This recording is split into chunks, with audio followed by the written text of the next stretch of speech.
Coucou tout le monde, j'espère que vous allez très bien. Salut tout le monde. Coucou. Comment ça va? Ça va bien? Très bien. Identifier un nombre compté. On va commencer avec les nombres ici. La troisième leçon. D'accord. Ben, oui. On va écouter cette partie, les amis. Écoutons ensemble. Activité 18. Mesdames, Messieurs, le film commence. Il y a 16 places. 16 places seulement. Monsieur, alors, 1, 2, 3, 4, 5, 6, 7, oui, 8, 9, 10. Allez-y, madame. 11, 12, 13, 14, oui, 15, 16, stop, c'est complet. Désolé, prochaine séance à 18h. D'accord. Il y a combien de places? Il y a 16 places. Il y a 16 places. Il s'agit d'une entrée de cinéma ou d'une entrée de cinéma. Ici, on est à l'entrée. Il y a 16 places seulement. D'accord? Donc, ces 4 personnes ne pourront pas regarder le film, quoi. Lisez les nombres et écoutez et répondez. On a la transcription ici aussi. Mesdames, Messieurs, le film commence. Mesdames, Messieurs. La prononciation est très importante pour moi. On dit Mesdames, Mesdames, regardez le son E. Mesdames, Mesdames, le son E. Quand on a E, suivi de S, normalement on a un son E. E. Vous avez déjà vu.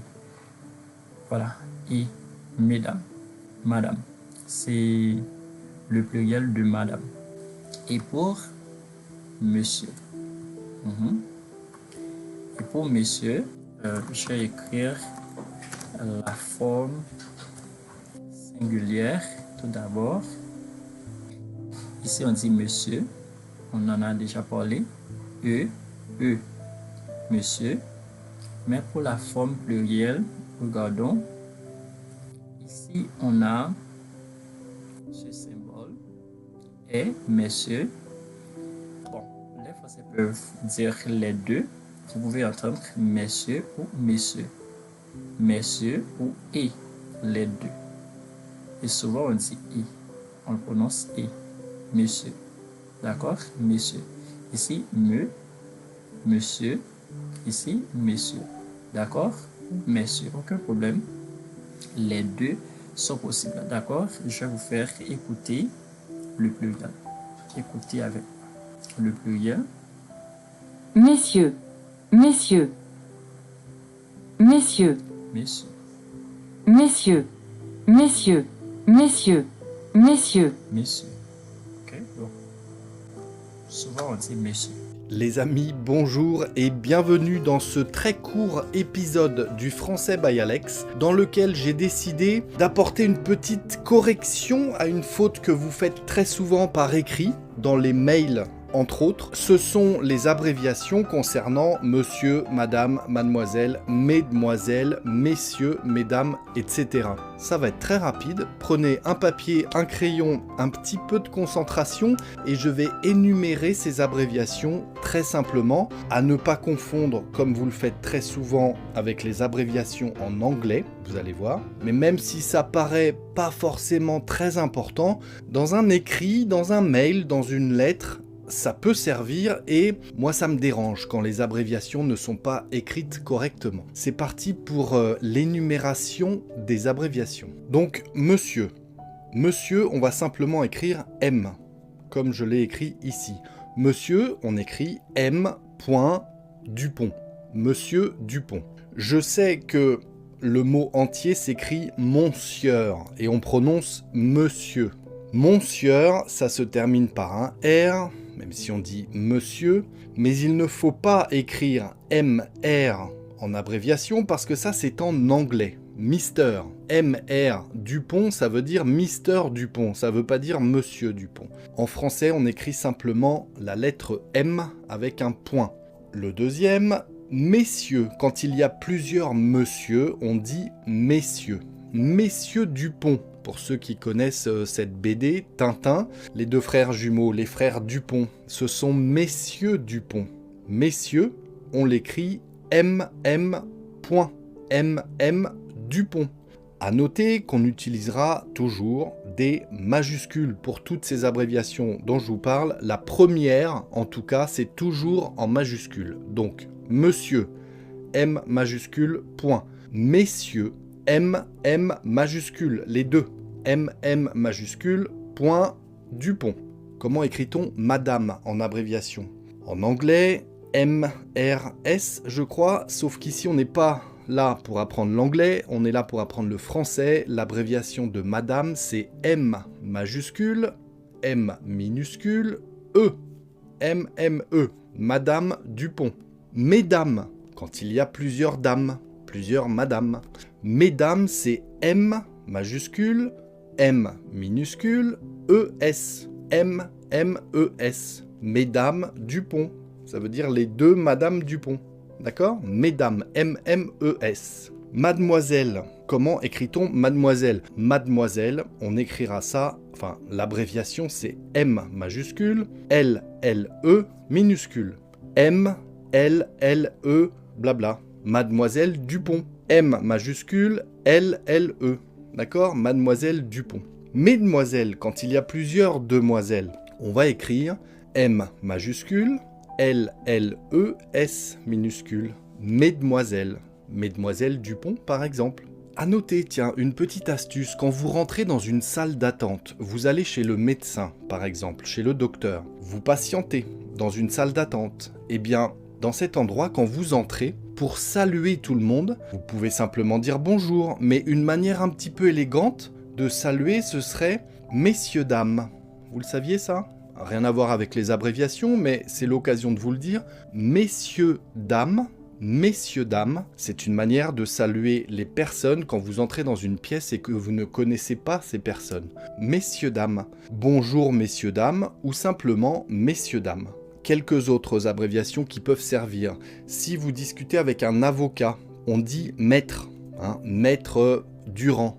Un notaire également, si vous achetez un appartement, une maison, vous allez voir un notaire en France, vous allez l'appeler maître. Maître Durand, c'est un notaire peut-être ou un avocat, on les appelle maître. C'est comme ça. Maître Durand, eh bien par écrit, ce maître, on va l'écrire M-E, avec le petit E. Alors je ne sais pas le faire sur le clavier, ce petit E en l'air, là, je n'ai pas réussi à l'écrire, donc je l'ai mis en bas. Maître, M-E, comme ça, Durand. Pourquoi pas docteur, si vous écrivez à votre médecin, par mail ou une lettre ou je ne sais quoi. J'ai rencontré le docteur Durand. Docteur, c'est D majuscule avec un petit R. Là, je l'ai mis à côté. On peut le mettre en haut également. C'est pareil, mais on le met en minuscule. Le docteur Durand, ça s'écrit D-R, comme ceci. Un professeur de médecine, un professeur à l'hôpital, par exemple, on va écrire P majuscule R. P-R.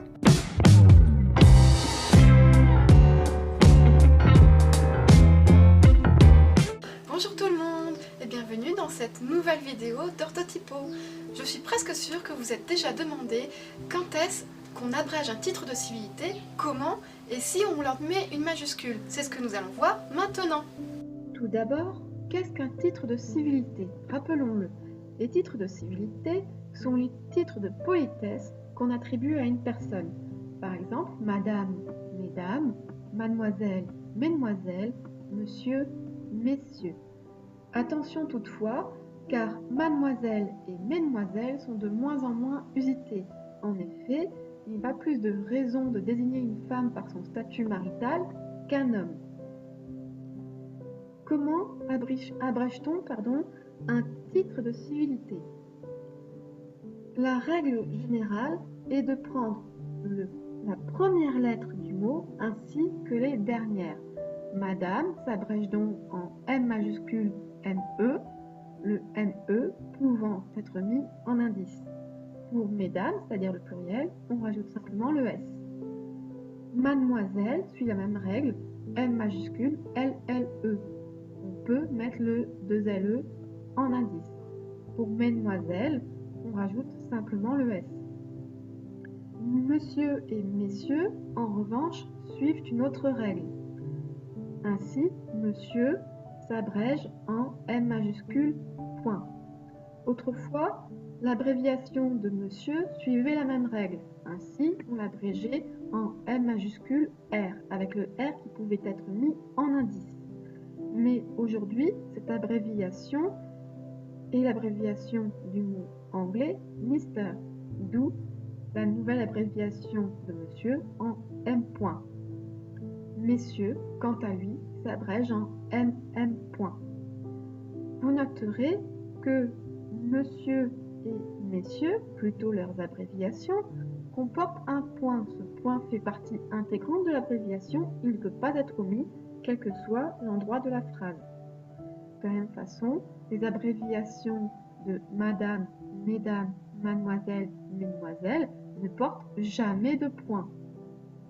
Enfin, comme vous l'avez vu, pour les abréviations de madame, mesdames, mademoiselle, mesdemoiselles, nous avons le choix entre deux abréviations possibles à chaque fois, à savoir à mettre les dernières lettres en indice ou pas.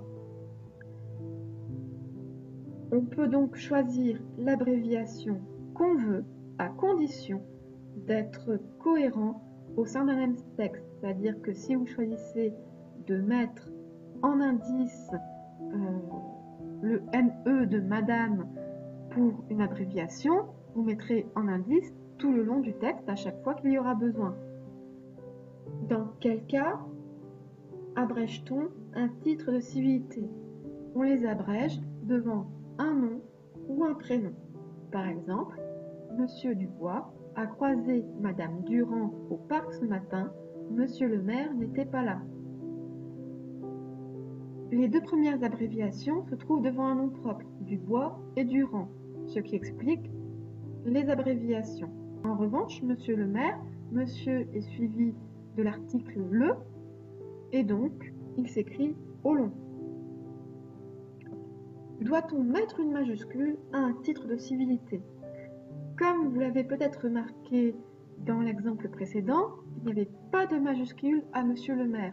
En effet, les titres de civilité sont des noms communs. Ils ne prennent donc jamais de majuscule, à une exception près, comme quoi il ne faut jamais dire jamais, c'est quand on s'adresse directement à la personne. On appelle ça une majuscule de courtoisie, c'est le seul moment où on met une majuscule.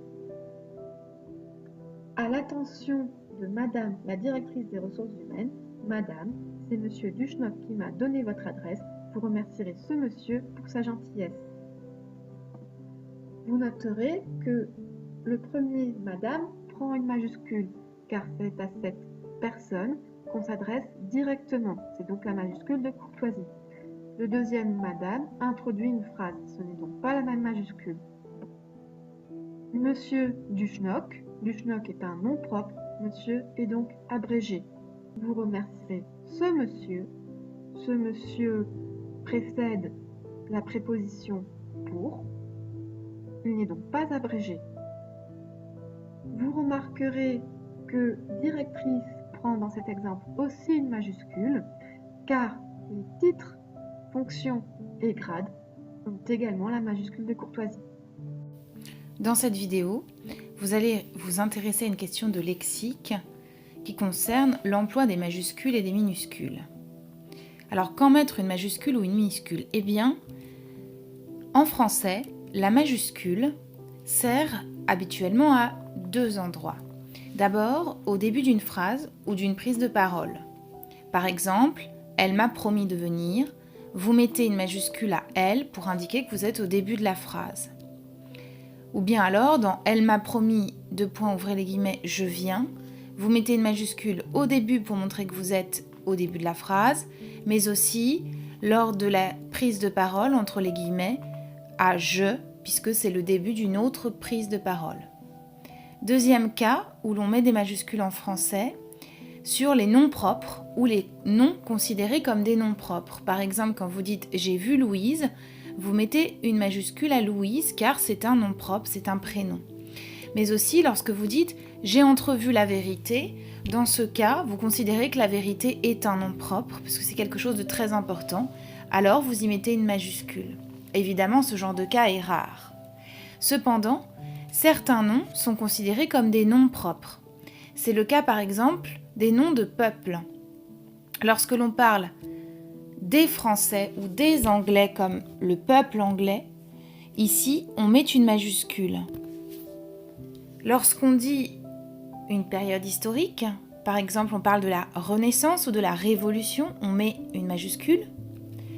Lorsqu'on parle des institutions, par exemple l'université, la gendarmerie, vous mettez une majuscule. Et puis lorsqu'on parle des monuments historiques, comme la Tour Eiffel, la Bastille, on met une majuscule. Voilà, vous savez désormais quand mettre ou non des majuscules en français. On retourne. Ici, il y a 16 places. 16 places seulement. Seulement. C'est pas celle. Ici, on dit c'est 16.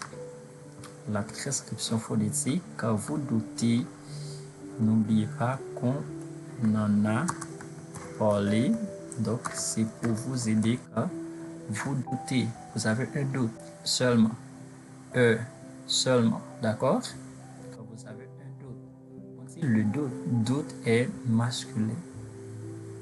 Mais beaucoup de personnes pensent que c'est féminin, mais c'est masculin. Regardez, doute, quand vous avez un doute. D'accord? D'accord, les amis. Vous prenez des notes si vous voulez. Si vous ne savez pas quelque chose, l'écrivez. 16 places seulement.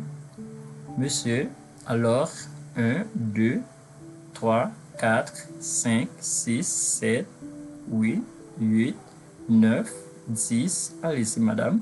Allez-y, vous pouvez y aller. 11, 12, 13, 14, oui. 15, 16, stop. Arrête. Ben, un mot que le français emprunte à l'anglais.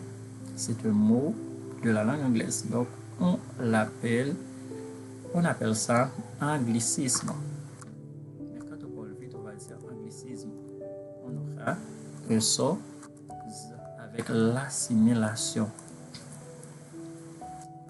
Anglicisme. Vous voyez, on a... Mais quand on parle vite avec l'assimilation, vous allez entendre ça, anglicisme. Mot ou locution empruntée à la langue anglaise et utilisée dans une autre langue. D'accord? Stop. Mais en anglais, on dit stop, stop. On le lit stop. Les Français disent stop. C'est complet. Désolé, prochaine séance à 18h. À 18h, on aura la prochaine séance. Et pour l'instant, on n'a plus de place. Les Français disent souvent un. Mais en Haïti, on dit un. Il y a des Français qui disent aussi un. Et beaucoup de Français disent souvent un. D'accord? 2, 3, 4, 5, 6, 7, 8, 9. La prononciation est très importante. C'est pas 9. C'est pas 9. D'accord? Quand vous doutez, vous l'écrivez. Vous regardez le symbole qu'on a. 9. 9. D'accord?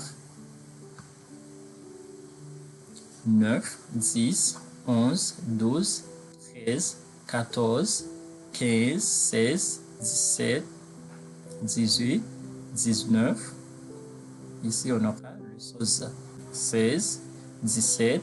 On a un sauce 17, mais ici, on a un sauce de 10. 18, Et ici aussi, on a le sosa. C'est l'assimilation qu'il provoque. 19, 19. Donc, on dit 19, 20. Vous pouvez les lire. 1, 2, 2, 3, 4, 5, 6, 7, 8, 8, 9, 9, 10, 11, 12, 13, 14, 15, 16, 17, 18, 19, 20. Très bien. On avance, les amis. Ici, regardons ce qu'on a. On a d'autres nombres ici. On a plus de nombres. Oui, ici. 19. Observez le tableau et répondez. On vous demande d'observer le tableau. Voici le tableau ici.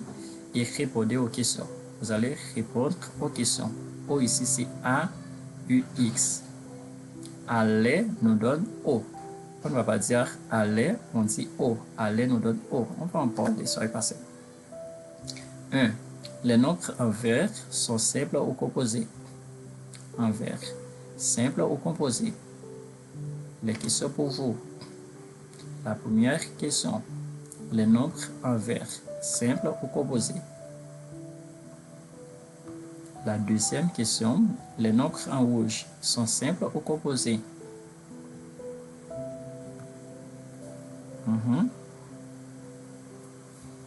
Donc, on va vérifier. Nombre simple formé de seul mot. Un nombre est simple quand il est formé de seul mot, quand on a un seul mot dans le nombre. 0, 10, 10, un seul mot. 20, un seul mot. 40, un seul mot. Le mot 40. Donc ici, c'est simple. Vous êtes d'accord? Et nombre composé, formé de 2 mots ou plus. De 2, on va vérifier. De 2 mots, on va vérifier ici. Par exemple, 21.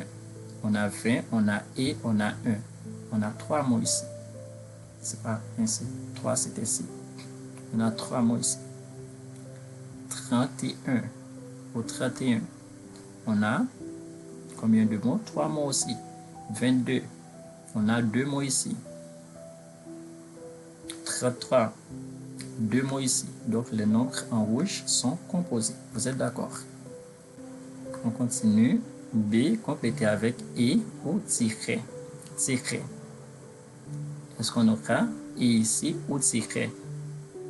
Et ici ou tiret? Vous complétez. On va vérifier ensemble bientôt. Vous complétez. Vérifions ensemble. Pour les nombres qui finissent par 1, on utilise et. Si le nombre finit par 1, on utilise et. Donc, on aura et ici, parce qu'on a 1. Et ici, on a 1. Et ici aussi. Et ici aussi. Donc, on dit 21. Ensuite, 31. 41. Enfin, 61. Pour ce reprend les nombres. Donc, ça reprend les nombres qui finissent par les autres chiffres. On appelle un tiret.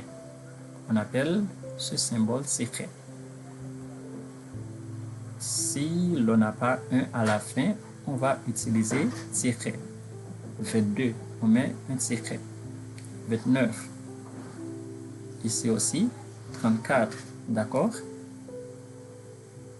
On peut retourner ici, regarder.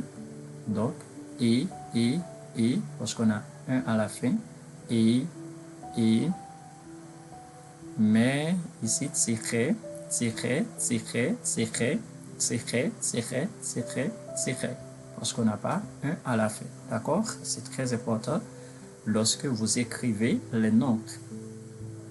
Les nombres composés. Les nombres composés qui se terminent par 1 prennent et avant le 1, et ce qui se termine par un autre chiffre, il nous faut un tiret. On a besoin d'un tiret. D'accord? C'est très important, les amis. On avance pour les autres questions. C'est écouter pour vérifier. Vous allez écouter pour vérifier. Pour vérifier cette partie, on doit écouter puisqu'on nous demande d'écouter. Activité 19C. A. 21, 21, B. 22. 22, C. 31, 31, D. 59. 59, E. 34, 34, F. 41. 41, G. 61, 61. Regardez, on dit 21. Donc, on fait la liaison. 21, 21, 31. On fait la liaison avec le premier nombre. C'est pas le deuxième nombre. C'est pas 1. C'est avec le premier nombre. Donc, on ne fait pas de liaison avec et suivi d'un autre mot. Non. La liaison se fait entre le premier nombre et. C'est pas le nombre qui vient après et. Donc le 1. On ne dit pas 21. 21. Non. 21. 31. Mais on a un enchaînement vocalique ici. On va parler de l'enchaînement aussi. 21. C'est comme si on insère 21. On a un petit son IA. 21, 21, 21, 31, 31 pour l'enchaînement vocalique. On va parler de l'enchaînement bientôt. Soyez patients, on va en parler bientôt. On dit 21, 31, 41, 61. Mais ici, on dit 22, le son T disparaît. 22, le son D, l'influence. Avec l'assimilation, T devient aussi D. 22, 22. Ici, on dit 59. On n'entend pas vraiment le T. 59, 59. On n'entend pas le son T. 59. Ici, 34. C'est comme si on dit 30, 30, 34, 34. On le fait en créole aussi. 34. On n'entend pas le son T. Vous allez écouter à nouveau. Activité 19C. A. 21, 21, B. 22. 22, 22. On n'entend pas le son. C. 31, 31, 31, D. 59. 59, 59, E, 34, 34, 34, F. 41. 41, G. 61, 61. Ici, on prononce 1, 1, comme en Haïti. D'accord. D par 2, en groupe de 2, en binôme. Regardez le tableau et côté de 23 à 35. E, complétez le tableau. Tout d'abord, vous allez compter de 23 à 35. 23 à 35. Vous le faites. 23, 24, 25, 26, 27, 28, 29, très bien. 30, ça se trouve où? Le 30. Mais je vois pas le 30. C'est ici. 30, 31, 32, 33. Ici on dit 32, 32, 32. Le son T disparaît. 32, 33, 34, 35, 35, 36, 37, 38, 39. D'accord? Bien, je dépasse 35. C'était moi, mais pour vous, c'était jusqu'à 35. D'accord. Maintenant, complétez le tableau. Vous allez écrire les nombres en lettres. Les nombres qui sont en chiffres, qu'on a simplement en chiffres. Ici, on a en chiffres, en lettres. En chiffres, en lettres. Mais ici, simplement en chiffres. Vous allez... Voilà. Donc, si vous n'écrivez pas, vous pouvez le faire en imaginant. Ici, vous dites, voilà, j'ai telle ou telle chose. Ici, vous imaginez ce que vous avez. La même chose pour les autres. D'accord. Vous avez tout ici. Vous pouvez vérifier, les amis. Vous pouvez vérifier ici. BC 21, 22, 31, 59, 34, 41, 61 et D et E. D et E. Et, on dit et. C'est très important. Ici, on dit et. Vous l'écrivez ici. Il faut regarder la transcription. C'est et. D'accord? C'est très important. Oui, vous avez les réponses ici, les amis. D et E, on les a ensemble. 23, 24, 25, 26, 27, 28, 29, 32 ou 32. On n'a pas 30. 30, 31, 32, 34, 35, 36, 37, 38, 39, 42, 41 avant. On l'a déjà en lettres. On a simplement les chiffres qu'on n'a pas en lettres. D'accord? C'est pourquoi il y en a qu'on ne dit pas ici. D'accord? 42, le son T disparaît aussi. 42, quand on a un son D de la lettre D, après le son T devient aussi D.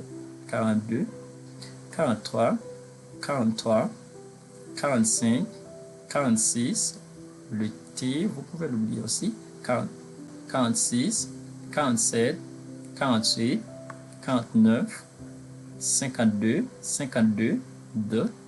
Mais ici, voilà, donc on garde l'air à la fin. Au lieu de dire 40, 49, on dit tout simplement 40, 40, 40, 40, 40, 49, 52, 53, 54, 55, 57, 56 avant, mais c'était déjà écrit. 58, 59, 62, le son de l'influence aussi. 63, 64, 65, 66, 67, enfin on a 68.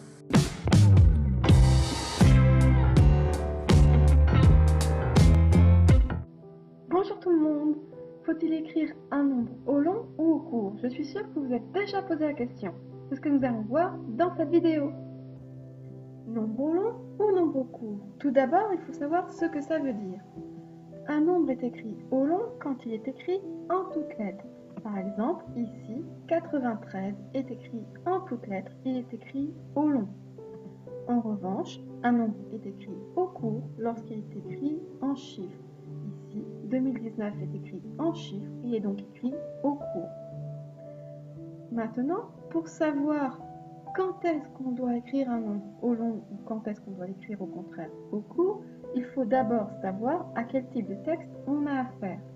Par exemple, lorsqu'il s'agit d'un texte scientifique, un article d'une revue, là, les nombres sont des quantités mathématiques et donc on va les écrire au cours.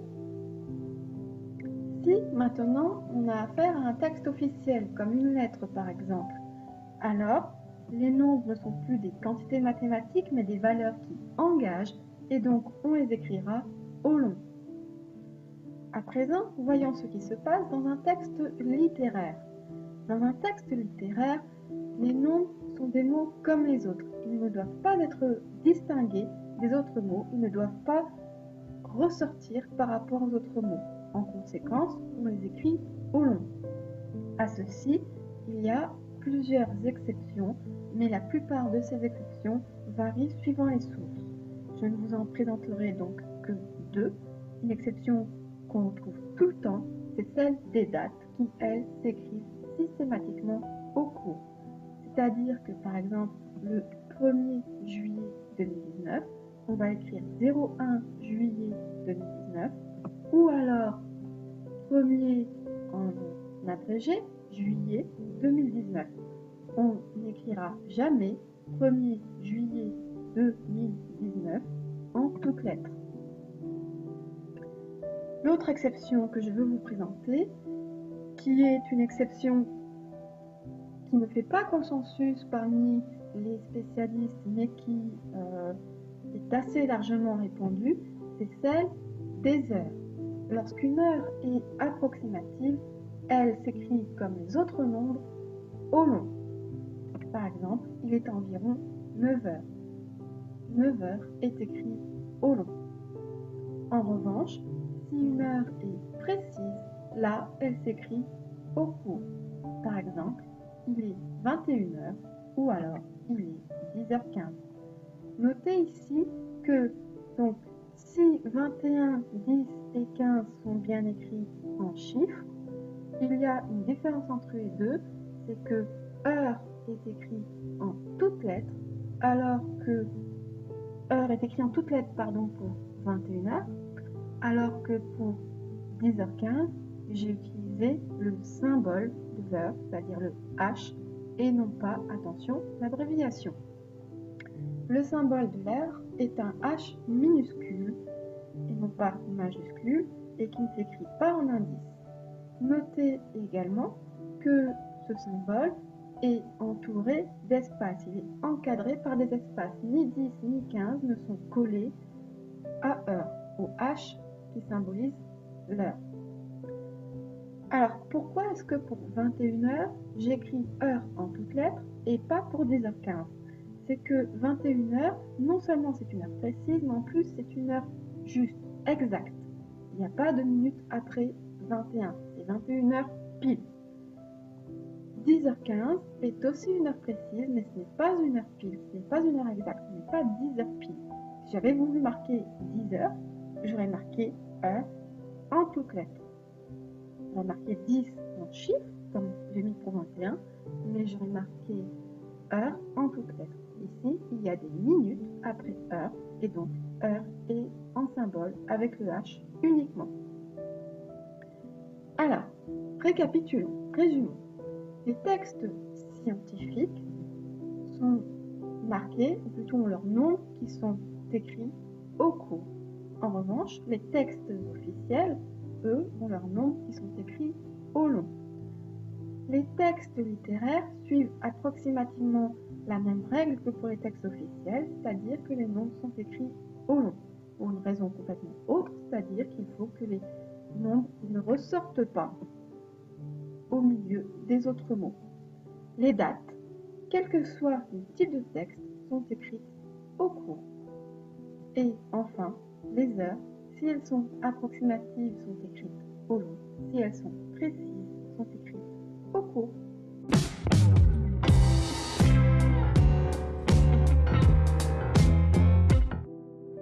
Bonjour tout le monde! Faut-il mettre une majuscule au mois de l'année? Beaucoup de gens hésitent là-dessus et donc peut-être vous. C'est ce que nous allons voir maintenant. Pour répondre à cette question, c'est simple. Il suffit de se souvenir que les mois sont des noms communs.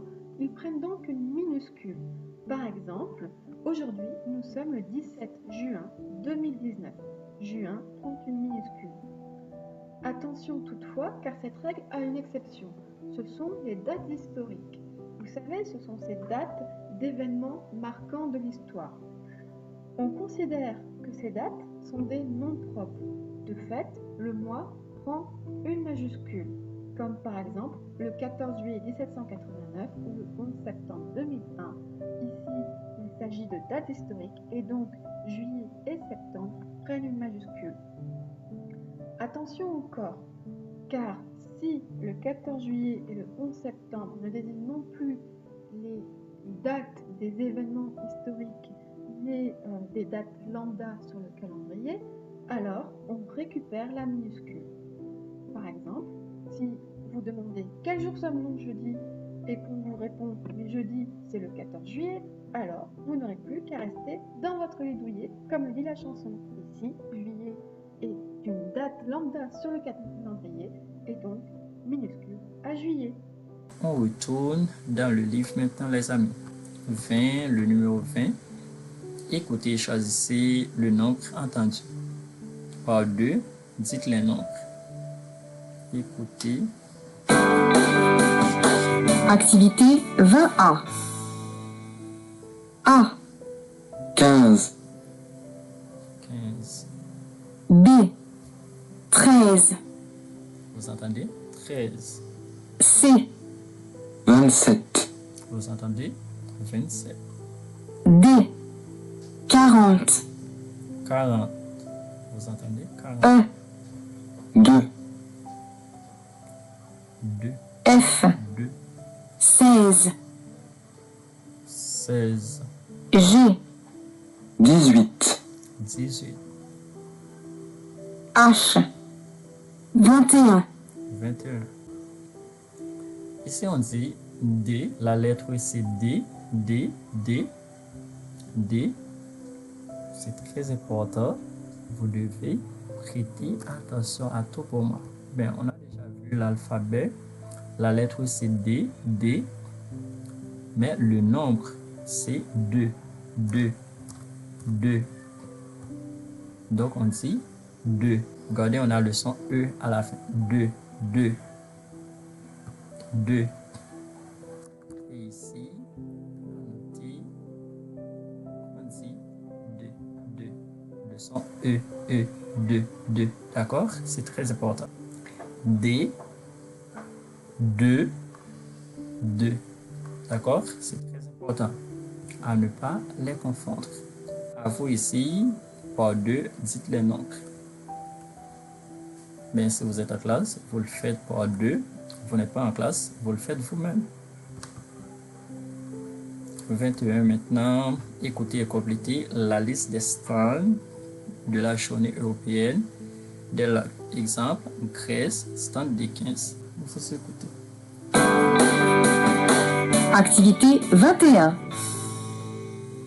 exemple, Grèce, stand D15, 1. Pologne, stand J24. 2. Espagne, stand H9, Vous entendez? 3. Parce qu'avec les États-Unis, donc, stand E11. 4. Chine, stand D62, D62. 5. Autriche, stand C50. C 50. 6. Suède, stand I13, Stand I13. 7. Japon, stand L45. Stand L45. 8. Russie, stand S19, S19. D'accord? 9. Canada, stand K36. K36. 10. Mexique, stand B16, B16. On va avancer. Vous avez les réponses ici aussi dans le document. pour 20 ici, pour 21 ici. D'accord? On va avancer d'un mot à l'autre. Observez ces mots français. Vous les lisez. 1. Identifiez les mots qui sont identiques dans votre langue. Les mots qui sont similaires. En créole, ici on dit téléphone, téléphone. Ça ne s'écrit pas de la même façon que ce mot, mais on les prononce de la même façon. 2. Citez des mots français qui existent dans votre langue. 3. Citez des mots français que vous aimez. Bien, vous les lisez. On a téléphone, évolution, film, monument, hôtel, liberté, photographie, démocratie, le centre devient ici. Démocratie, chocolat, international, cliché, océan, on a un petit son IA avec l'enchaînement vocalique. IA, on va en parler. Océan, philosophie, architecture, appartement, musique, café. D'accord? 2. Le numéro 2, écoutez les extraits et dites quels mots vous identifiez. Vous allez écouter et penser aux mots que vous identifiez. Les mots qui sont similaires ou qui sont identiques. Voilà, dans votre langue, des mots que vous connaissez déjà. C'est ça. D'un mot à l'autre. Activité 2. OK? 1. L'activité porte sur l'écoute. C'est pas la signification des mots, c'est l'écoute. Vous écoutez. Bonsoir à tous, il est 20h, bienvenue. Voici les titres de votre journal. 2. L'amour est enfant de bohème, il n'a jamais connu de loi. Si tu ne m'aimes pas, je t'aime. Si je t'aime, prends garde à toi. 3. Madame, monsieur, bonjour. Mon nom est Carole. Je suis votre chef de cabine. Le commandant de bord, monsieur Moreau, et l'ensemble de l'équipage vous souhaitent la bienvenue à bord de cet Airbus A330 d'Air France. Nous nous assurons de votre sécurité et de votre confort durant ce vol à destination de Paris-Charles de Gaulle. Veuillez attacher votre ceinture de sécurité et éteindre vos téléphones portables. Nous vous souhaitons un très bon voyage.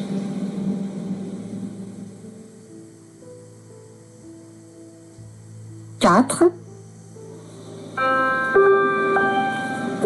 Votre attention s'il vous plaît.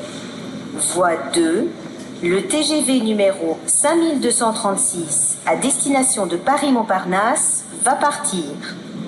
Prenez garde à la fermeture automatique des portes. Attention au départ.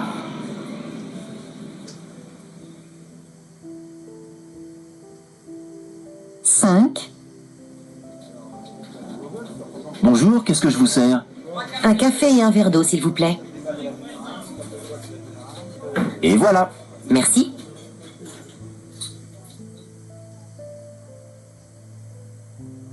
Six.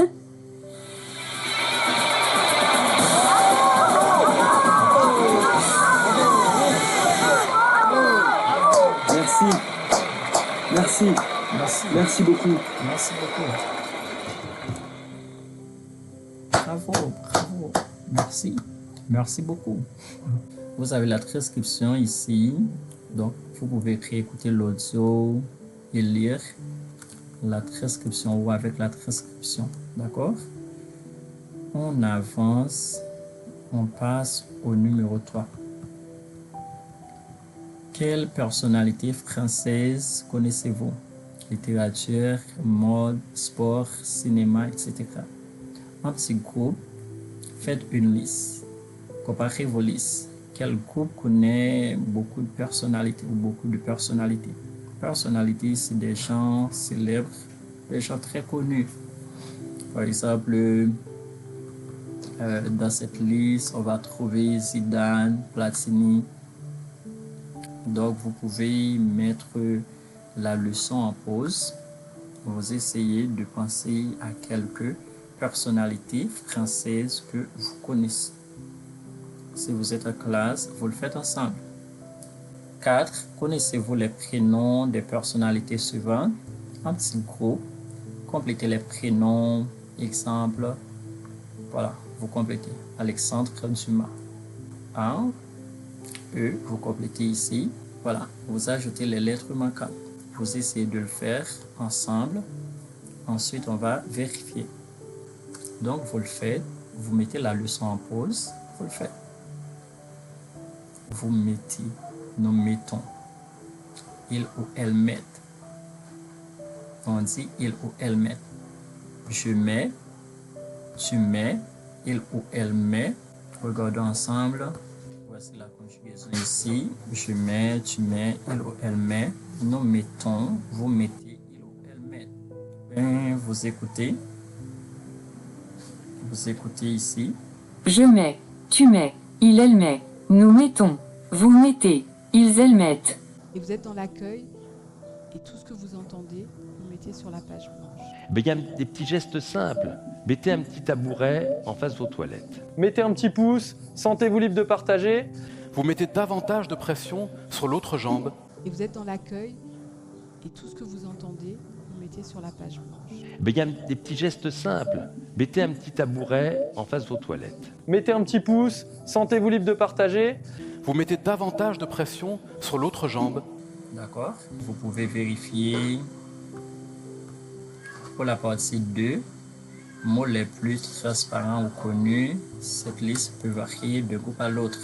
Bonsoir, bienvenue, journal, l'amour, je t'aime, madame, monsieur, bonjour, mon nom, pour la partie 2. Ok, l'écoute qu'on avait dans la partie 2. On vous donne les mots les plus connus. Corrigé 4, littérature. On a Marcel Proust, Albert Camus, Simone de Beauvoir, Victor Hugo. C'était pour la littérature. Pour le mode, on a Christian Dior, Gabriel Chanel, Yves Saint Laurent, Jean-Paul Gaultier. Pour le sport, on a David Douillet, Michel Platini, Zinedine Zidane, Tony Parker. Pour le cinéma, on a Juliette Binoche, Alain Delon, Gérard Depardieu, Marion Cotillard. J'espère que vous avez tout trouvé. Ah bon? Vous n'avez pas tout trouvé? Et ne me dites pas que vous n'avez rien trouvé. Je ne peux pas y croire. Vous avez trouvé quelque chose quand même. Zidane, Platini. J'avais déjà dit les deux que vous avez trouvés. Mais pas grave. 5. Pour jouer message secret. Or 2. Observez le code suivant, puis écoutez le message codé et identifiez le mot. Exemple, bonjour. Si l'on prend les chiffres 4, 40, 37, 25, 40, 56, 51, on aura bonjour. Avec 4, on a B. Avec 40, on a O. Avec 37, on a N. Ben oui.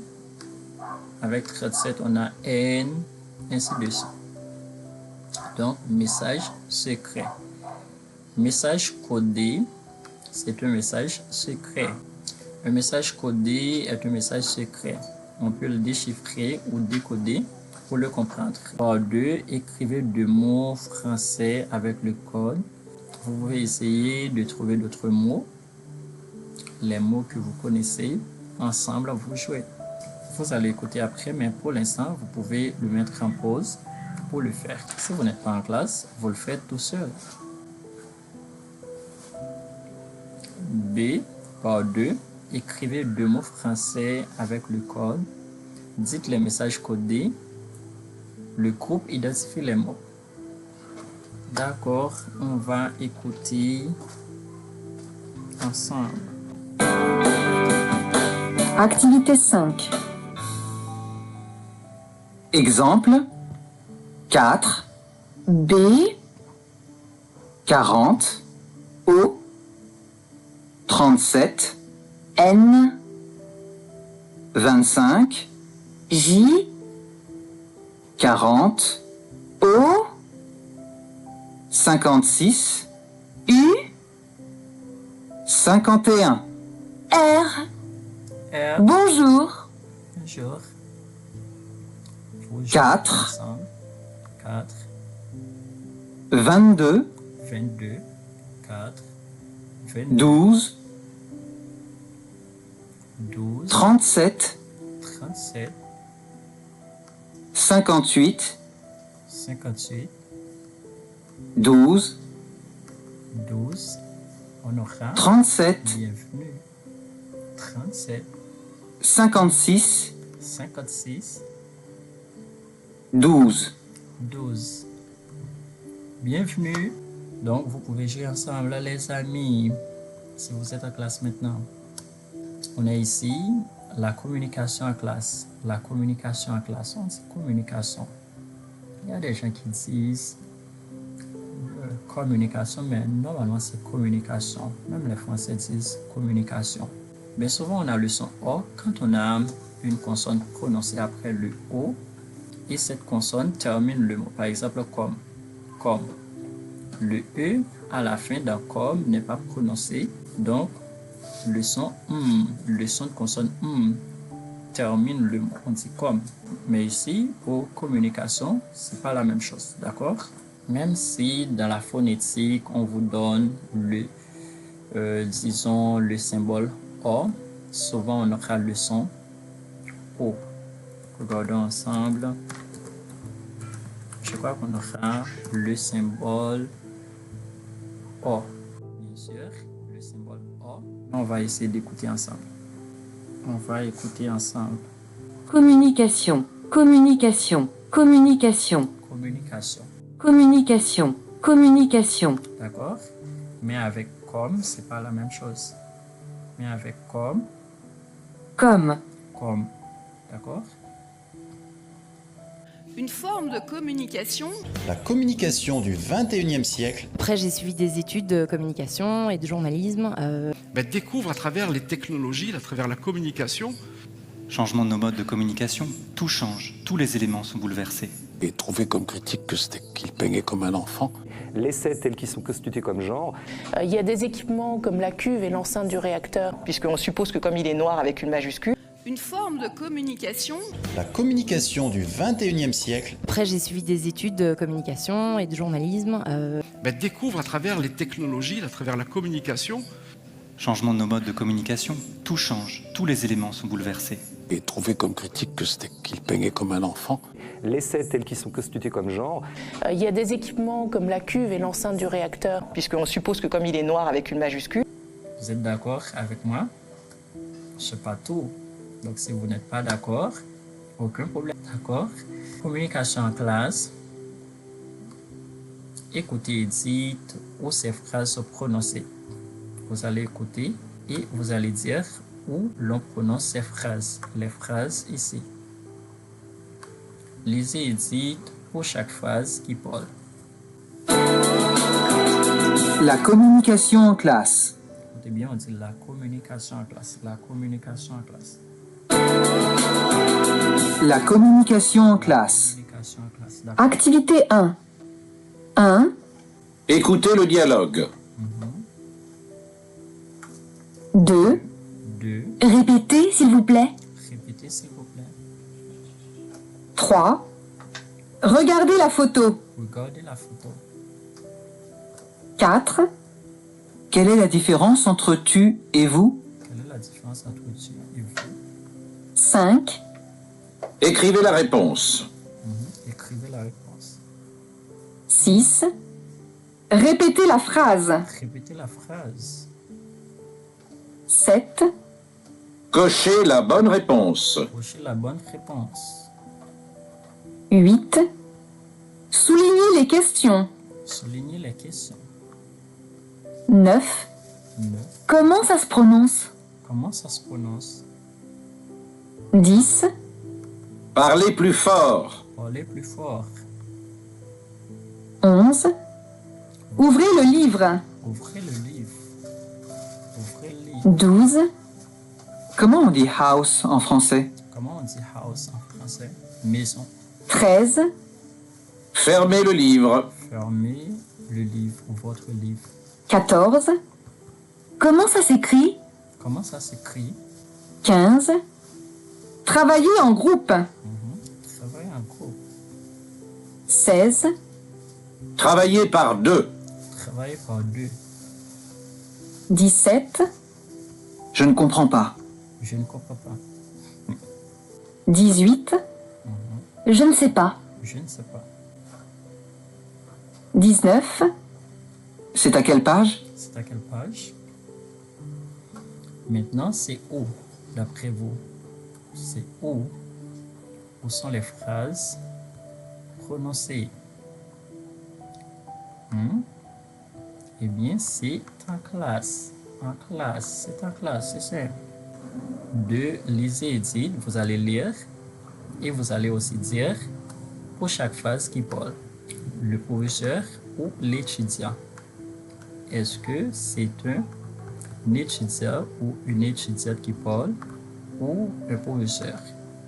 Donc ici, on a un professeur et un étudiant qui parle. Le professeur ou l'étudiant. Écoutez le dialogue. À vous maintenant, vous mettez en pause, vous les lisez et vous dites qui parle. Si c'est le prof, le professeur ou l'étudiant. Vous finissez. D'accord, on va vérifier. On vérifie ensemble. Phrase prononcée par le professeur. 1, 3, 5, 6. Écoutez le dialogue. Regardez la photo. Écrivez la réponse. Répétez la phrase. Des choses que le professeur peut demander à l'étudiant de faire. On a aussi 7, 8. Cochez la bonne réponse. Vous cochez la bonne réponse. Soulignez les questions. 10, 11, 13. 10, 11, 13. Parlez plus fort. On peut vous demander de parler plus fort. Ouvrez le livre. Fermez votre livre. Enfin, 15, 16.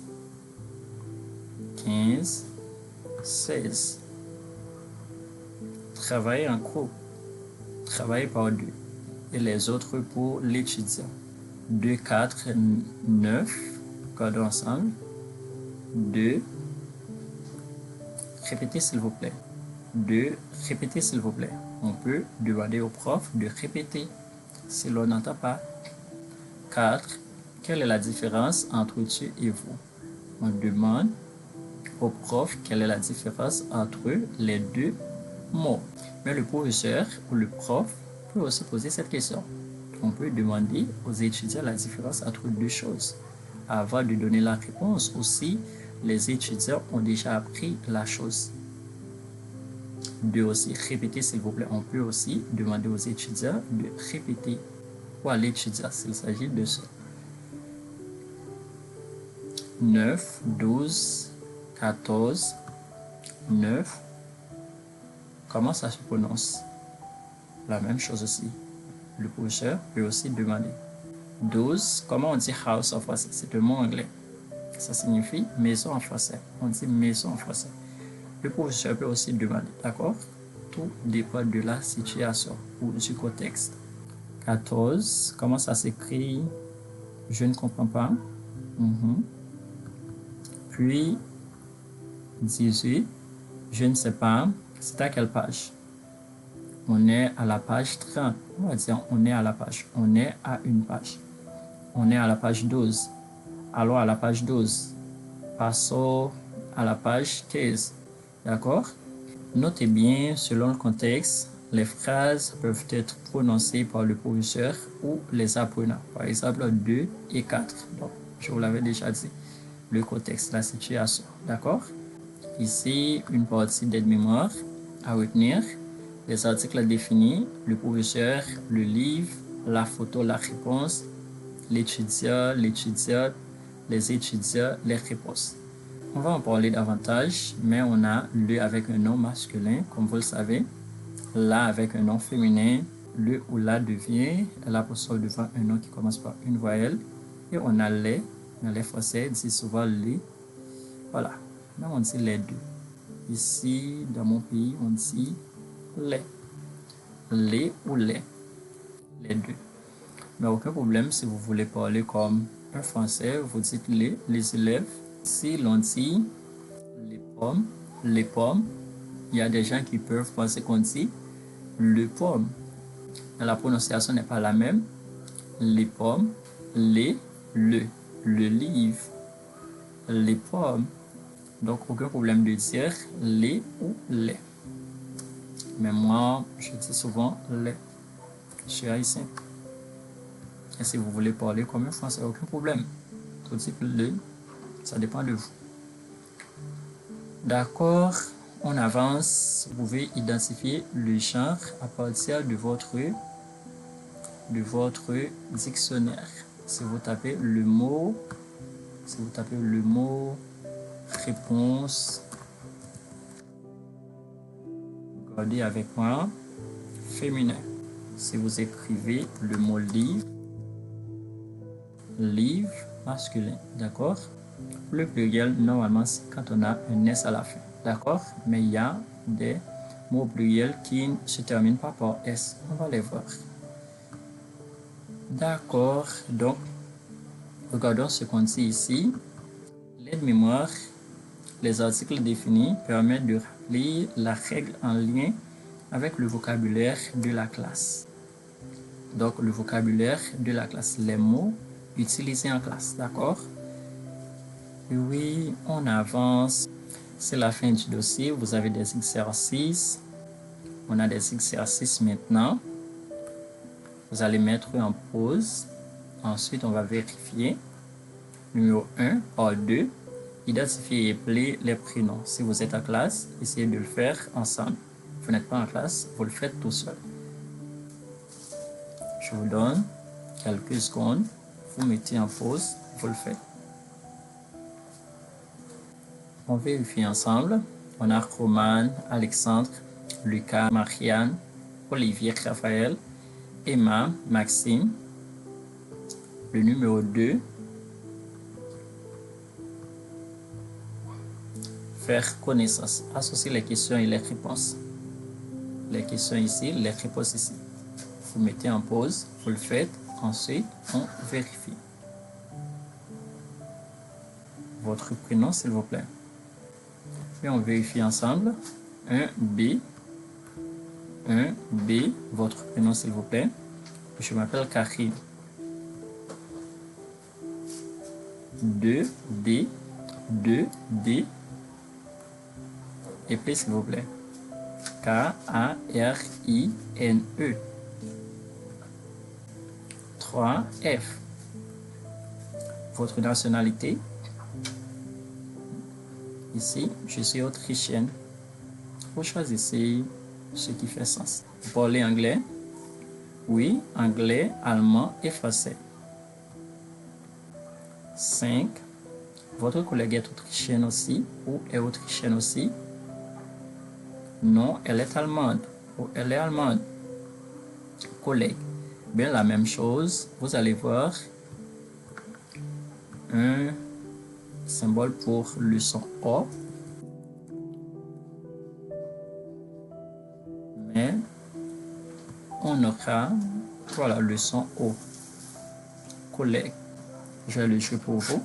Collègue.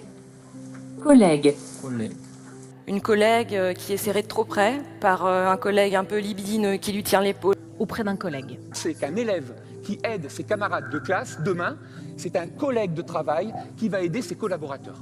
Après le travail, un collègue vient vous voir et il y a un super bar qui a ouvert là au coin de la rue. Une collègue qui est serrée de trop près par un collègue un peu libidineux qui lui tient l'épaule. Auprès d'un collègue. C'est qu'un élève qui aide ses camarades de classe, demain, c'est un collègue de travail qui va aider ses collaborateurs.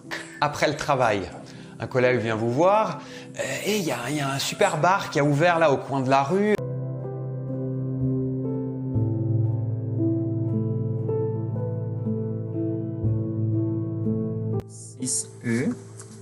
s'appelle comment? Elle s'appelle Ursula. On avance. C'est un rappel de tout ce qu'on a vu. D'accord? Les adjectifs de nationalité. Vous allez le mettre en pause. Vous le faites. Ensuite, on va vérifier.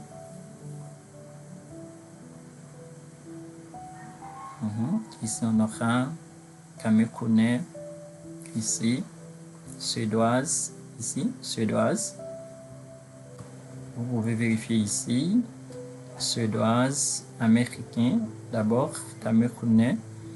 Chinois, canadien, espagnol, portugais, australien, mexicain, allemand, grec, tunisienne et russe. D'accord? 4. Donnez les nationalités. Exemple. On vous donne le nom. Vous devinez la nationalité. John Kennedy est américain. Léonard de Vinci, ou Vinci, mais en italien on va dire Vinci, est italien. 2. Napoléon est. 3. Agatha Christie est. Les autres noms ici. Vous ne savez pas? Ben, on vérifie. Je ne sais pas non plus. On vérifie ensemble. Léonard de Vinci ou Vinci est italien ou est italien. Napoléon est français. Agatha Christie est anglaise. C'est une femme, on dit anglaise. Indira Gandhi est indienne ou est indienne. Salvador Dali est espagnol ou est espagnol. Albert Einstein est allemand. On le lit en allemand. Einstein est allemand ou est allemand. D'accord. Se présenter quelqu'un. Numéro 5. Associer les éléments pour former des phrases. Plusieurs réponses sont possibles. Vous le faites. Ensuite, on vérifie. On vérifie ensemble. On a, je m'appelle Antoine ou Anna ou Dimitri. Plusieurs réponses sont possibles. Je suis russe, américaine, français. Je t'appelle Antoine, Anna, Dimitri. Tu es russe, américaine, français. Il s'appelle Antoine, Dimitri. Il est russe, il est français. Elle s'appelle Anna. Elle est russe. Elle est américaine. D'accord? Le numéro 6 maintenant. 6 et 7. Bien, le numéro 6, d'abord, mettez les éléments des phrases dans l'ordre. Exemple, Mathias et Biologie, Autrichien, ils sont, s'appellent, ils. Ils s'appellent Mathias et Biologie, ils sont autrichiens. Donc, la phrase doit faire sens. Bien, on va passer au numéro 7, 6. Vous pouvez vérifier. 7. Le genre des noms de pays. Pour chaque capitale, dites le nom du pays. Utilisez le, la, l'apostrophe ou les. Paris, le pays est la France. La passe. Vous mettez en pause. On va vérifier après. Pour le numéro 7, je vous laisse le numéro 6. Vous avez les réponses. La Paz, la Bolivie, Tokyo, le Japon, Copenhague, le Danemark, Mexico, le Mexique, Dublin, l'Irlande, Washington, les États-Unis, Pékin, la Chine, La Haye, les Pays-Bas, Ottawa, le Canada, enfin Addis Abeba, l'Éthiopie. On passe au numéro 8. 8. Pour chaque nationalité, dites le nom du pays. Exemple, chinois, la Chine. Grec, russe, portugais, vous dites le pays. Faites-le. On peut vérifier. Grec, la Grèce, russe, la Russie, portugais, le Portugal, italien, l'Italie, suédois, la Suède, iranien, l'Iran, coréen, la Corée, autrichien, l'Autriche. Vous pratiquez avec les noms de pays, donc vous mettez en pratique la règle sur l'emploi des articles définis avec les noms de pays. les noms de pays qui se terminent par E sont féminins. On a la, mais il y a des exceptions. Vous avez vu des exceptions par S, c'est pluriel. On a les ou les, comme les Français le prononcent. Et les autres, on aura le. D'accord? 9. Comptez. Écrivez le résultat en chiffres puis en lettres. 2 fois 4 égale 8. On dit 2 fois 4 égale, regarde, 2 fois 4 égale 8. Vous le faites. 3 fois 5, 3 fois 6, 3 fois 7, 4 fois 9, 5 fois 9, 8 fois 8. Vous allez vérifier vous-même. Ici, les articles définis disent compléter avec l'article défini. Masculin singulier, on aura le. Page. Féminin singulier, on aura la. Question. Féminin pluriel, on aura les questions ou les questions. Comme le prononce aussi les Français. Vous pouvez tout vérifier ici.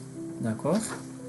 Le livre, la page, les questions, la fiche, ben, il faut les attacher. Le mot, les dialogues, l'étudiant. Vous le faites pour moi, vous les attachez. Donc, c'est tout pour cette leçon. La dernière leçon du dossier 0. On va passer au dossier 1. Donc, c'est tout pour aujourd'hui, les amis. Maintenant, vous allez regarder l'autre partie sur la phonétique. Vous aurez un rappel et aussi vous allez voir les cas où l'on a les sons des voyelles nasales. D'accord? Regardez maintenant. Toi, tu adores la langue française. Mais parfois, tu trouves que la prononciation et l'orthographe du français sont un peu difficiles. Tu tombes bien, cette vidéo est faite pour toi. Dans cette vidéo, je vais te montrer les 36 sons de la langue française. Je vais t'expliquer comment on les prononce et je vais t'expliquer comment on peut les orthographier. Ces 36 sons de la langue française, je te propose de les diviser en 4 grandes catégories, en 4 grandes familles. La première famille, c'est la famille des voyelles. Okay? Ensuite, naturellement, on aura la famille des consonnes. Puis, on a une famille qui est un petit peu entre les deux, qui est la famille des semi-voyelles. Je t'expliquerai après ce qu'est une semi-voyelle. Et pour la fin de la vidéo, j'ai gardé peut-être le plus, allez, je ne vais pas dire le plus difficile, mais le plus spécifiquement français en tout cas, qui sont les sons, les nasales, d'accord? C'est-à-dire les sons qu'on prononce en partie avec le nez. Alors, je te propose de commencer par les voyelles, donc. Le premier son est très facile, c'est le son A. Alors, pourquoi je dis qu'il est très facile? Parce qu'il existe dans la plupart des langues du monde. On va toujours l'orthographier avec un A, comme dans chat, patte ou chapeau. Attention, on peut l'orthographier également avec E plus 2M ou 2N, comme dans les mots femme, prudemment, solennel. Donc attention, hein, ce E se prononce comme un A. Alors maintenant, c'est le son A, qui est un petit peu entre le A et le O. Et ce son-là, on ne le prononce pas dans toutes les régions de la francophonie. Par exemple, en France, ce son A, on le prononce comme un A normal. D'accord? Mais je sais que dans certaines régions de la francophonie, comme au Canada, comme peut-être certaines régions de l'Est de la France, on va le prononcer comme un A. C'est un mélange de A et de O. D'accord? Dans ce cas-là, il faut l'orthographier avec un accent circonflexe. Am, château, pot. Alors, ensuite, on a le son E. Regarde bien mes lèvres. E, d'accord? Elles sont très étirées. E, qu'on va orthographier E accent aigu, comme été, fait, égalité. On peut également l'orthographier avec un E et un R. Et je pense naturellement à tous les verbes du premier groupe. Manger, écouter, danser. À tous les verbes à l'impératif, par exemple. Parce qu'on peut l'orthographier EZ. Manger, écouter, danser. Ce son « et » peut également être orthographié par un E et un D, un A devant un Y comme PI, et tout simplement avec le E et le T, par exemple avec le mot « et ». Alors ce « et » fermé est légèrement différent du « est » plus ouvert. Et, est. Ce son « est », généralement, on va l'orthographier avec un accent grave cette fois-ci, comme les mots nièce, frère, manière. Alors pourquoi ce « est » plus ouvert? Tout simplement parce qu'il est dans la syllabe, il est suivi d'une consonne. Hein? Nièce, j'ai le son S. Frère, j'ai le son R. D'accord? Dans la même syllabe. Donc ça serait un petit peu difficile de faire un « et » fermé à l'intérieur de la syllabe. C'est la raison pour laquelle on ouvre légèrement la bouche. Nièce, frère, manière. On peut également l'orthographier avec un E accent circonflexe. Si tu ne sais pas à quoi sert l'accent circonflexe, j'ai fait une vidéo sur le sujet. Donc par exemple, fête, forêt, honnête. On peut également l'orthographier avec un E tréma, c'est-à-dire avec 2 points. Noël, ou dans le prénom Raphaël.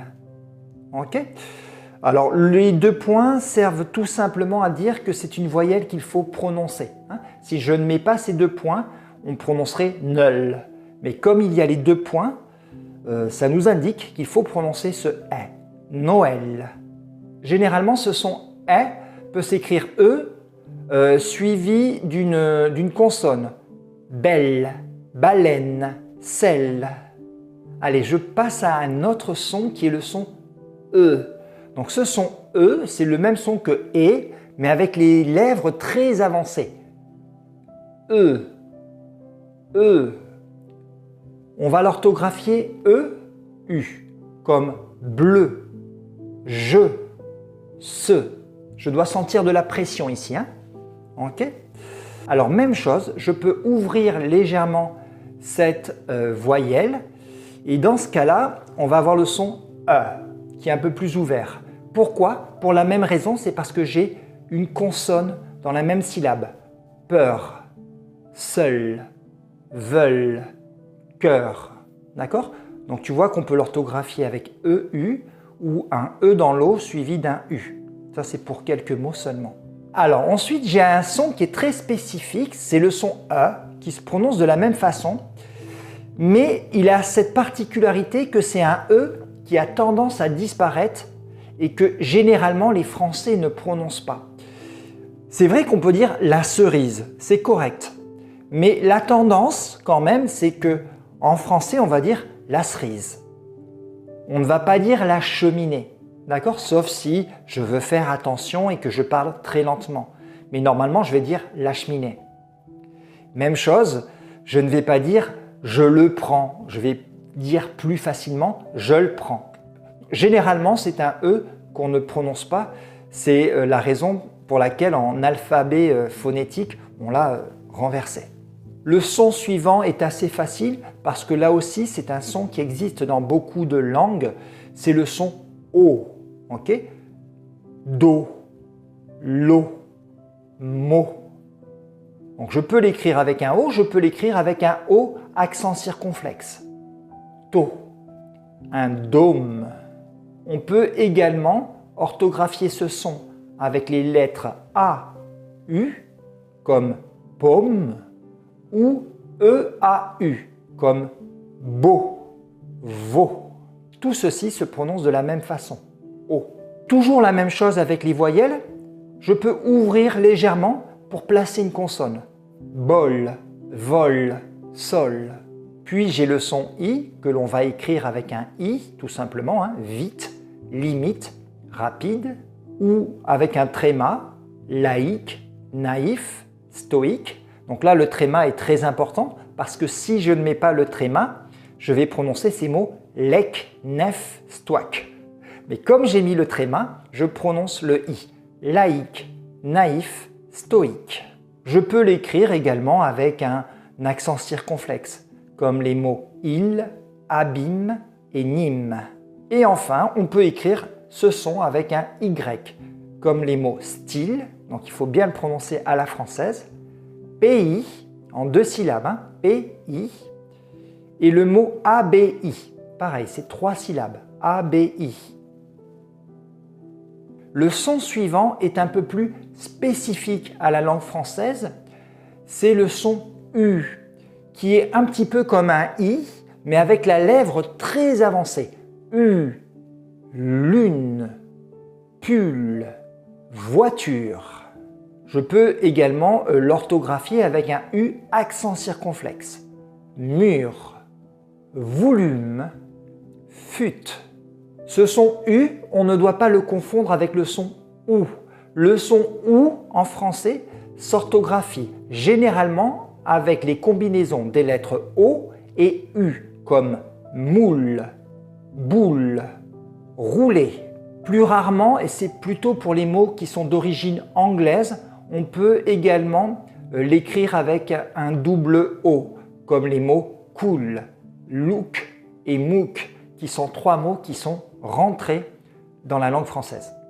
Allez, on passe aux consonnes. Maintenant, la première consonne, c'est le son que.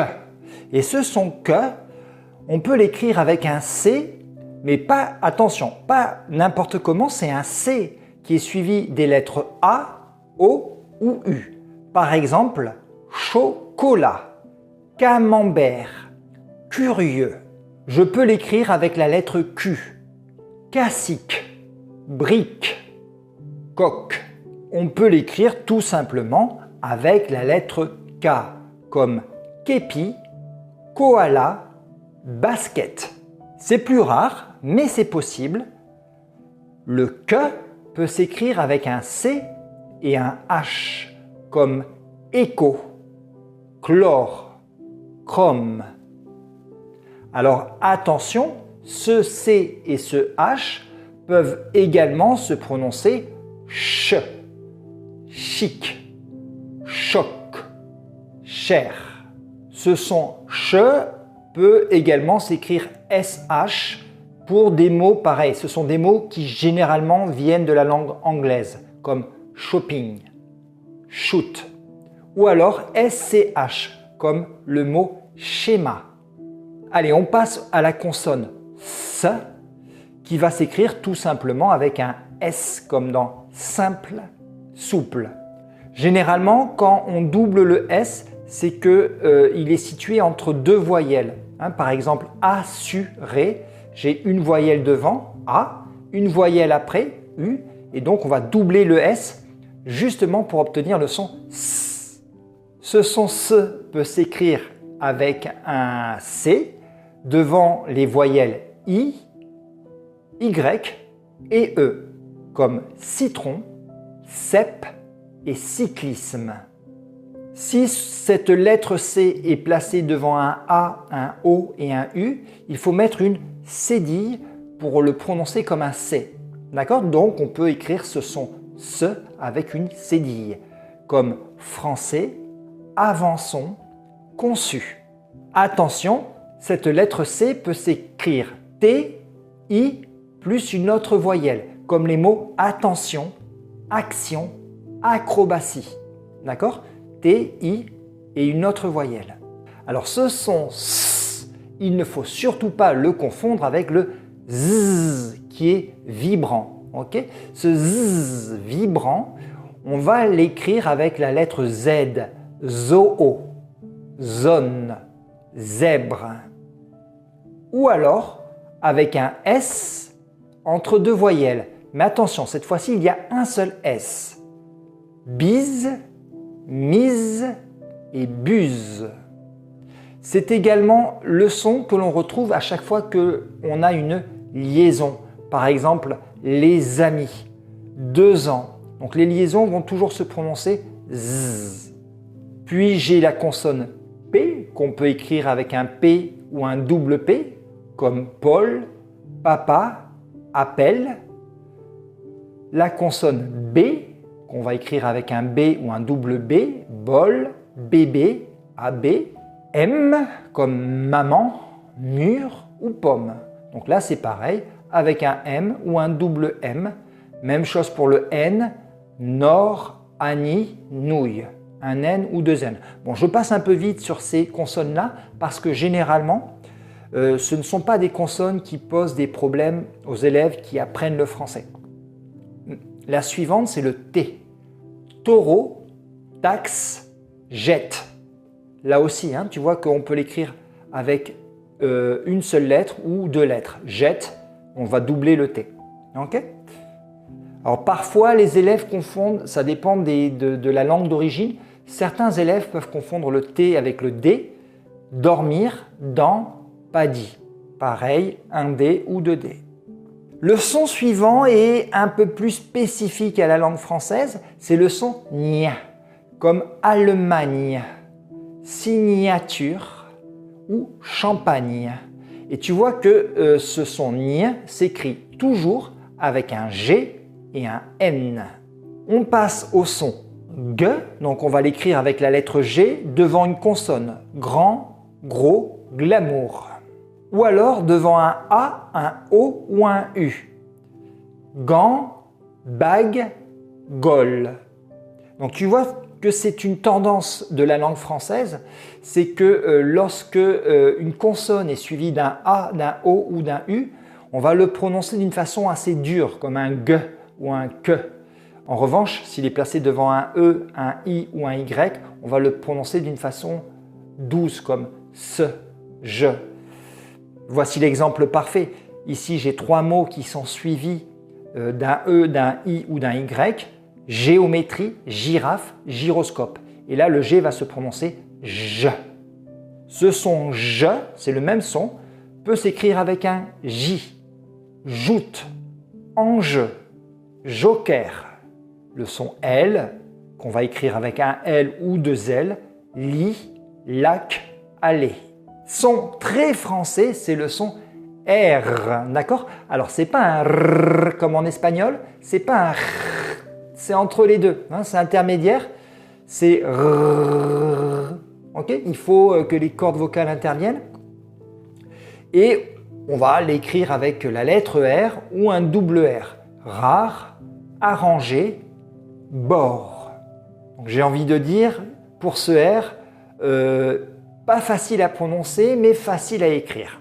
Le son F, il y a deux façons de l'écrire, avec la lettre F tout simplement, flic, folie, graffiti, deux F, ou alors avec le P et le H. Par exemple, comme dans les mots amphithéâtre, amphétamine, pharmacie. Ok. Dernière consonne, c'est le son V, comme dans valse, volcan, avion, que l'on va écrire soit avec un V, soit avec un W. Wagon, varantage, visigoth. Je te donne ici la prononciation qu'on utilise en France, en français standard, mais suivant les régions, par exemple, je crois qu'en Belgique, ils ne prononcent pas le mot wagon, mais wagon. On passe à la famille de sons suivante, qui est la famille des semi-voyelles. Alors, une semi-voyelle, c'est tout simplement une voyelle qui fonctionne avec une autre voyelle dans la même syllabe. Je vais prendre des exemples. La première semi-voyelle, c'est le son wow, wow, d'accord? Par exemple, quand je dis oui, moi, roi, d'accord? Donc en fait, on va la prononcer comme le ou que tu as vu tout à l'heure, sauf qu'on va la mettre dans la même syllabe qu'une autre voyelle. Je ne vais pas dire roa, deux syllabes. Non, non. Je dis roi, une seule syllabe. D'accord? Voilà. Donc ça, c'était la première semi-voyelle. La semi-voyelle suivante, c'est celle qui correspond au son lui. Par exemple, 8, lui, suite. Donc c'est comme un U, mais avec une autre voyelle. 8, lui, suite. Il y en a une troisième qui est le son Y, qu'on peut écrire avec un Y, par exemple. Payer, tutoyer, loyer. Ok? Donc ça ressemble plus ou moins à un I, mais encore une fois, il se retrouve dans la même syllabe avec une autre voyelle. On peut l'écrire avec un i suivi d'une autre voyelle. Par exemple, le mot pied, sied, niais. Et enfin, on le retrouve dans certains mots avec une voyelle, un i et un l ou un double l. C'est le cas de Marseille, sommeil, aïe. Avant de passer au nasal, la dernière consonne que je te montre, je ne savais pas trop où la classer. C'est une consonne qui est nouvelle en fait dans la langue française, qui nous vient de l'anglais. C'est le son je ne sais pas comment le prononcer. Dans tous les mots qui terminent en ing. Par exemple, alors attention, ce sont des mots d'origine anglaise, mais il faut les prononcer à la française, plus ou moins. Le camping, d'accord? Un chewing-gum, donc c'est le premier G, hein, chewing-gum. Ou très à la mode sur Internet, hein, c'est le copywriting. Copywriting, voilà. Allez, la dernière famille, c'est la famille des nasales. Donc ce sont des voyelles, mais ce sont des voyelles très particulières, très françaises, puisque finalement il y a peu de langues dans lesquelles on utilise ces voyelles nasales. Alors nasal, tout simplement, le mot vient de nez, hein, c'est-à-dire qu'on va expirer une partie de l'air par le nez. Alors il n'y a pas que le français hein, qui a des voyelles nasales, il y a d'autres langues, je crois le portugais, le polonais, l'hindi, sont également des langues qui ont ce type de voyelles. En français, on en a 4 ou 3, ça dépend des régions. Je vais te montrer les 4 en tout cas, puisque l'idée de cette vidéo, c'était de te montrer tous les sons de la langue française. Le premier, c'est le son en, donc qui est un peu comme un A, mais je vais expirer une partie de l'air par le nez, en, d'accord, et qu'on va écrire soit AN, soit AM, EN ou EM, d'accord? Donc par exemple, dans les mots plan, rang, sang.